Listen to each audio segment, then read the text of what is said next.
الرحیم۔ السلام علیکم ناظرین، میں ولی مسمی پروگرام کربلا اور عصر حاضر کے ساتھ آپ کی خدمت میں حاضر ہوں۔ آج 10 اگست ہے، یکم محرم الحرام ہے اور منگل کا روز ہے۔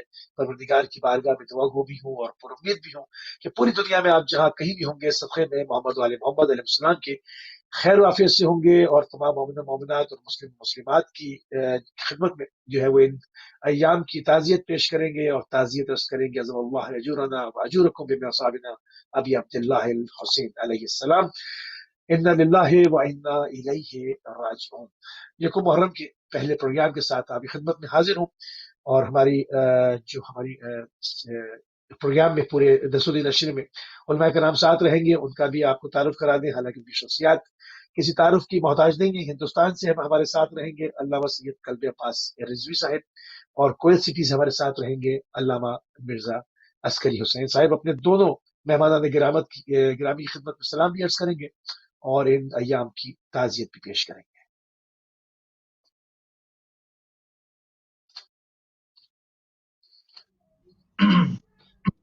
السلام علیکم ورحمۃ اللہ۔ وعلیکم السلام ورحمۃ اللہ وبرکاتہ۔ عظم اللہ لکم العجر انشاءاللہ۔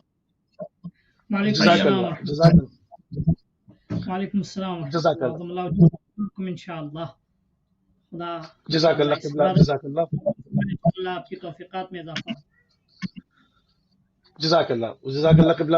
تو ناظرین، اس پورے اشرے میں جو ہمارا موضوع رہے گا، ہمارے مہمانان گرامی بھی انشاءاللہ ہمارے ساتھ پروردگار نے چاہا تو یہ روز ہی ہمارے ساتھ رہیں گے، اور ہمارا موضوع بھی قیام امام حسین علیہ السلام اور احیاء الدین رہے گا، کیونکہ ہم دیکھتے ہیں کہ ہر سال اس کے اوپر جو ہے ایک بحث چھڑتی ہے کہ امام حسین علیہ السلام کے قیام کے مقاصد کیا تھے، ان کے اہداف کیا تھے، کیوں انہوں نے قیام کیا۔ ایک ٹولہ جو ہے وہ ایک مسلمانوں کو گمراہ کرنے کی کوشش کرتا ہے، اور خلیفہ برحق کے مقابلے میں جو ہے وہ دوسرے کو، جو کہ ظالم ہے، عالمی دہشت گرد تھا اپنے وقت کا، اس کو جو ہے وہ ایک خلیفہ رسول بنا کے پیش کرنے کی کوشش کی جاتی ہے، اور جو اصل خلیفہ رسول ہے، جو جانشین ہے، جو تمام علوم ہے وہی کے وارث ہیں، ان کو جو ہے وہ معاذ اللہ ایک باغی کے روپ میں دکھانے کی مضمون کوشش وہ کرتے چلے آئے ہیں۔ تو ہمارا موضوع بھی قیام امام حسین اور احیاء الدین رہے گا۔ اس کو پورے اشرے میں مختلف جہتوں کے ساتھ، مختلف طریقوں کے ساتھ جو ہے وہ موضوع بحث بنائیں گے۔ کیا کچھ تاریخ نے قلم بند کیا، کیا کچھ ائمہ علیہ السلام نے اس کے اوپر گفتگو فرمائی، کیا کچھ خود رسول خدا صلی اللہ علیہ وآلہ وسلم نے اس قیام کے متعلق فرمایا اور ہمیں اشارہ دیا۔ ان تمام موضوعات کو لے کر آپ کی خدمت میں حاضر ہیں، اور جناب مرزا عسکری صاحب آپ سے پروگرام کا آغاز کریں گے کہ امام حسین علیہ السلام کے قیام کے اہداف اور مقاصد، اگر ہم اس کو سادہ زبان میں بیان کرنا چاہیں، وہ تو کیا ہے؟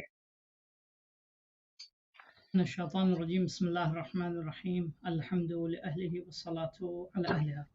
ایک بار پھر آپ کی خدمت میں اور تمام ناظرین کی خدمت میں، مولانا محترم کی خدمت میں، تمام اہل بیت کے چاہنے والے اقصا نقاط عالم میں جہاں بھی اس پروگرام کو دیکھ رہے ہیں، ان کی خدمت میں عرض ادب و سلام ہے، اور ان ایام کی تعزیت پیش کرتے ہیں آپ کی خدمت میں اور تمام اہل عالم کی خدمت میں، اور بالخصوص اپنی اور آپ کی جانب سے ہمارے ولی نعمت حضرت حجت ارواح العالمین لہ الفدا کی خدمت میں تعزیت ہے۔ انشاءاللہ بارگاہ خدا میں دعا ہے کہ خدایا یہ ایام غم حضرت کے ظہور کا سبب ہوں، انشاءاللہ ہمارے آنسو ہماری دعاؤں کے مستجاب ہونے کا وسیلہ بنے۔ قیام امام حسین علیہ السلام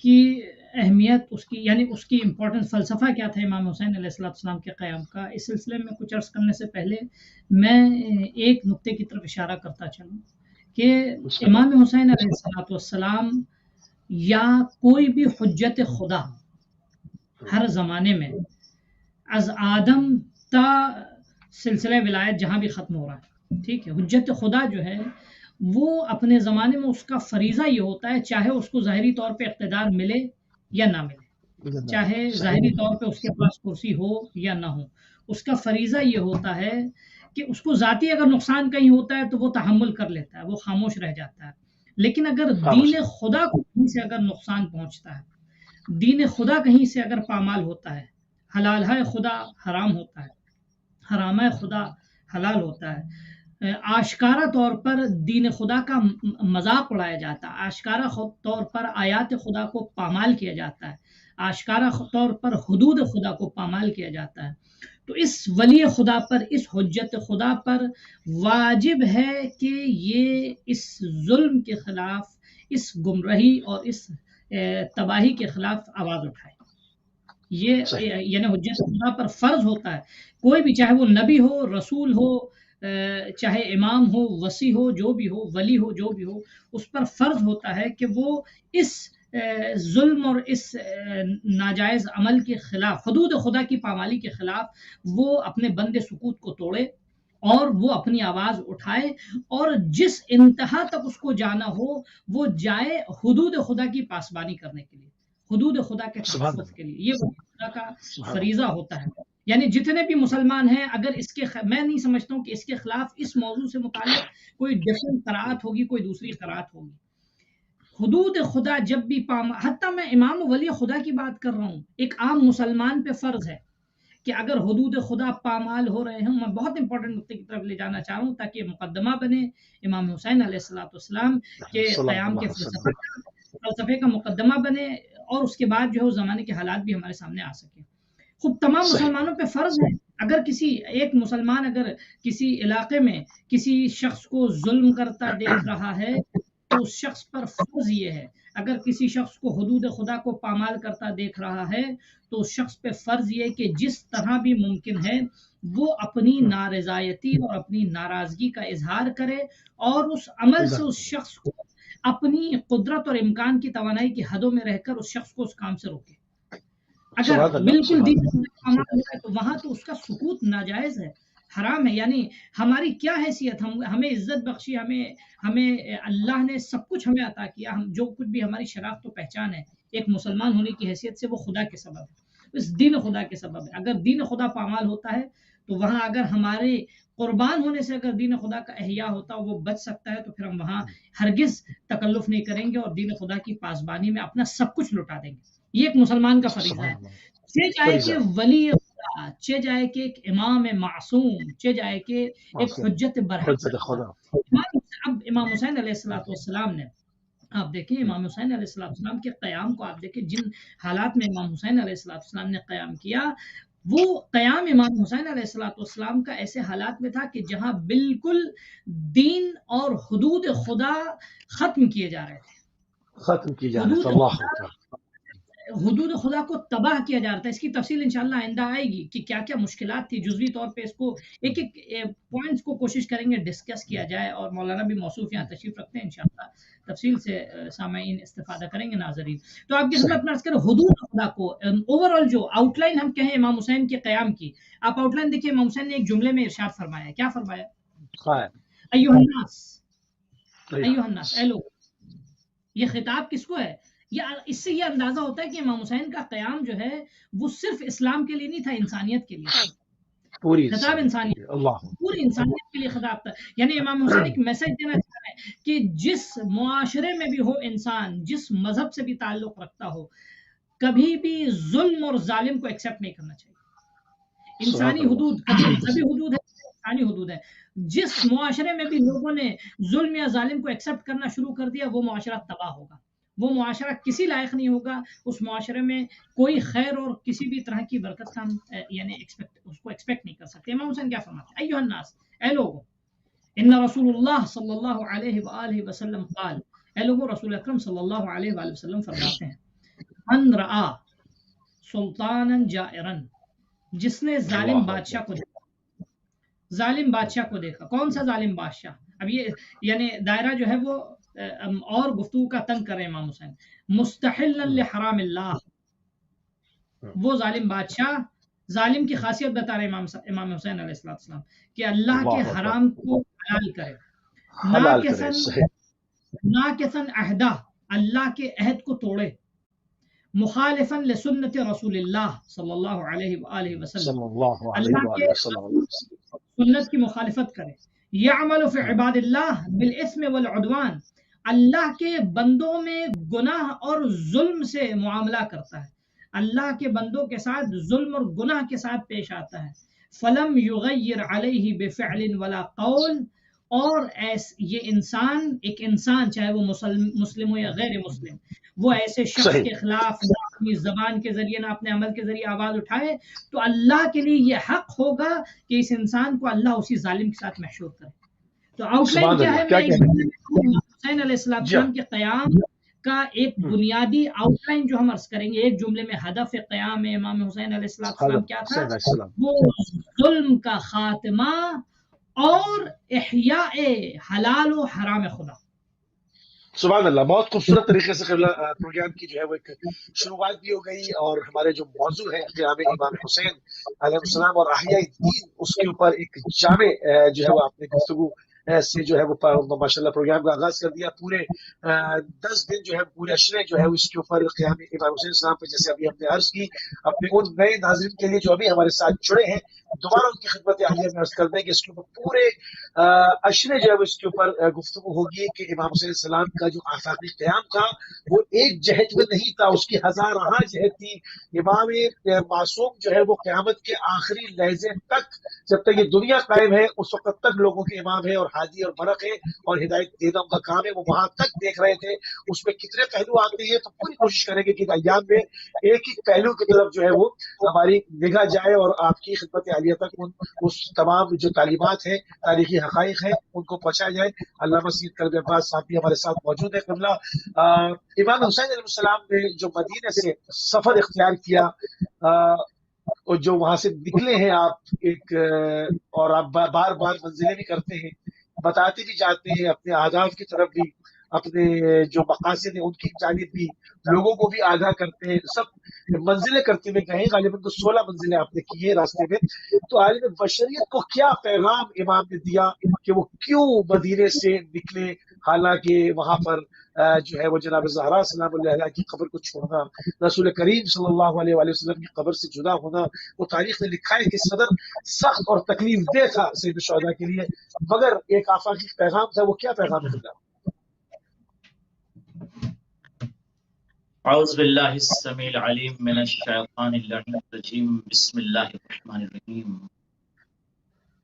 ناظرین، حاضرین، مشارکین، مشترکین، مستمعین، مشاہدین،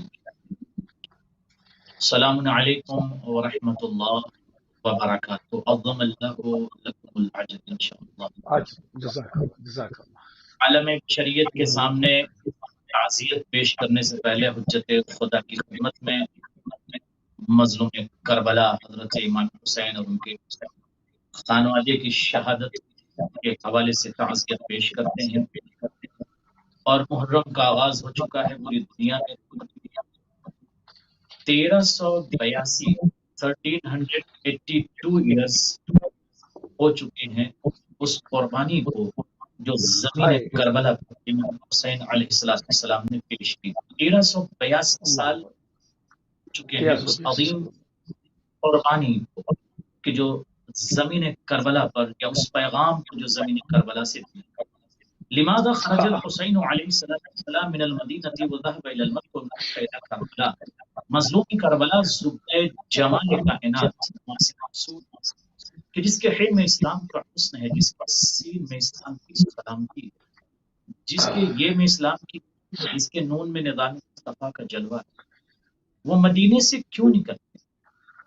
امام حسین علیہ السلام نے جب دیکھا کہ پوری دنیا اس وقت ایک طاغی، دہشت گرد، مجرم اور ٹیررسٹ دہشت اور جرم کے سامنے خاموش ہے، nobody was able to talk، کسی میں جرأت نہ تھی کہ اتنے بڑے دہشت گرد کے سامنے کوئی بول سکے یا خاموش رہ سکے۔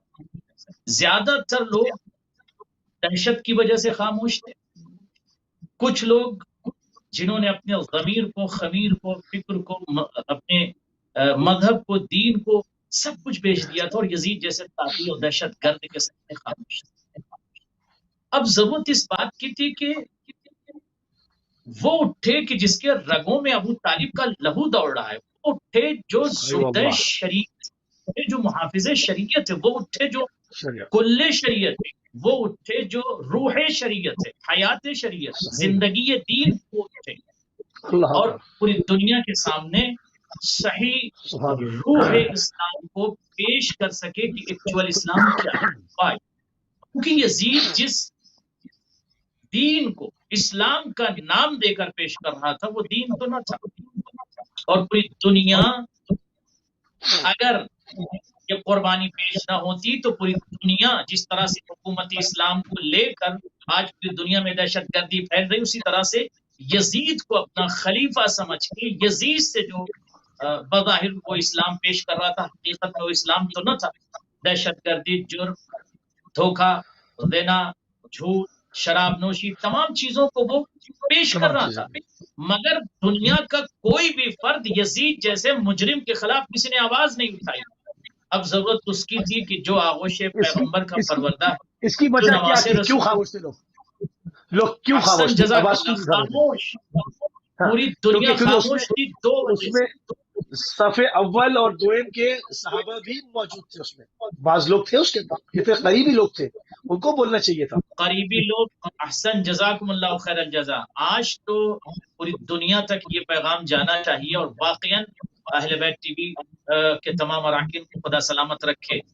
دو طرح کے صرف لوگ تھے، ایک وہ جو یزید کی دہشت گردی اور جرم کے سامنے خاموش تھے، کیونکہ یزید اتنا بڑا ٹیررسٹ تھا کہ دنیائے جرم و استبداد و دہشت گردی کا اتنا بڑا بادشاہ تھا کہ اس کے سامنے کسی کی جرأت نہ تھی۔ دوسرا طبقہ وہ تھا کہ جو جس کے پاس دین نہیں تھا، وہ ظاہراً انہوں نے اسلام کو بظاہر قبول کیا تھا اور لباس اسلام کو پہن لیا تھا، اسلام سے استفادہ تو نہ کر رہے تھے، بٹ اسلام کے اقوال سے یا اپنی زندگی، دنیاوی زندگی میں استفادے کے لیے مسلمان ہوئے تھے۔ یہ دوسرا طبقہ بھی خاموش تھا۔ پہلا طبقہ ڈر اور دہشت اور دبدبے سے یزید کے خاموش تھا، دوسرا طبقہ وہ تھا کہ جس کے دل میں اسلام کی روح نہیں تھی، جس کے دل میں روح اسلام اس طبقے کے اندر نہیں تھی۔ اب ضرورت اس بات کی تھی کہ وہ اٹھے کہ جو واقعاً شریعت جس کے گھر میں پلی ہے، جو مزاج شریعت سے آشنا ہے، جو زبدہ شریعت ہے، جو نفذ شریعت ہے، جو روح شریعت ہے، مظلوم کربلا، ان کو اٹھنے کی ضرورت ہے۔ امام حسین علیہ تقول الروایہ بان امام الحسین علیہ الصلوۃ والسلام حينما اراد ان يخرج من المدینہ ويذهب الى کربلا الى ارض کربلا فاولا ذهب الى مکہ، امام حسین مکہ پہلے جائیں، لیکن مدینے سے نکلتے وقت اب ضرورت اس بات کی تھی کہ آتی ہوئی دنیا کے سامنے کل میڈیا، رائٹر، رپورٹر، راوی، روات، کتاب، اہل قلم سب ہوں گے اور وہ یہ لکھ دیں گے کہ نعوذ باللہ امام حسین کو حکومت چاہیے، جس طرح سے پاسٹ ٹینس میں امام حسن کے زمانے میں حالات پیش آئے اور بہت سے روات نے غلط روایات کو نقل کر کے امام حسین پر اور امام حسن پر الزام لگانے کی کوشش کی۔ امام حسین کہتے ہیں کہ اننی لا مخرج عشرن ولا بطرن ولا مفسدن ولا ظالما بل انما خرجت لطلب الاصلاح فی امت جدی رسول اللہ صلی اللہ علیہ وآلہ وسلم۔ یہ مسلسل آپ میں فتنہ و فساد طلب حکومت کے لیے نکل رہا ہوں، میرا مقصد صرف یہ ہے کہ نانا کی امت میں اصلاح، امپرومنٹ۔ پہلا مقصد کیا ہے؟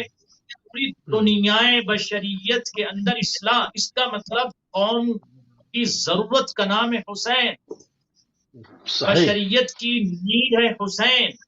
اب اس کے بعد مولا حسین یہ فرماتے ہیں اريد ان اامر بالمعروف وانهى عن المنکر، میں امر بالمعروف کروں گا، یعنی لوگوں کو اچھائیوں کا حکم دوں گا، اچھائیوں کی طرف لے آؤں گا اور برائی سے روکوں گا۔ تو مقصد حسینی صرف اور صرف یہ ہے کہ ایکچوئل اسلام دنیا کے سامنے آ جائے۔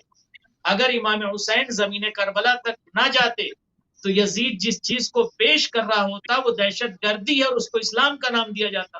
آج جس طرح سے پوری دنیا میں ہو رہا ہے، لبادہ پہن لیتے ہیں، ہم سے خود کئی ہندو بھائی یہ کہتے ہیں کہ کیسا اسلام ہے کہ لبادہ پہن لیتے ہیں اور ایک بینر لگاتے ہیں اللہ اکبر کا، اس کے بعد قتل کرتے ہیں، سر کاٹتے ہیں نعرے تکبیر کے ساتھ۔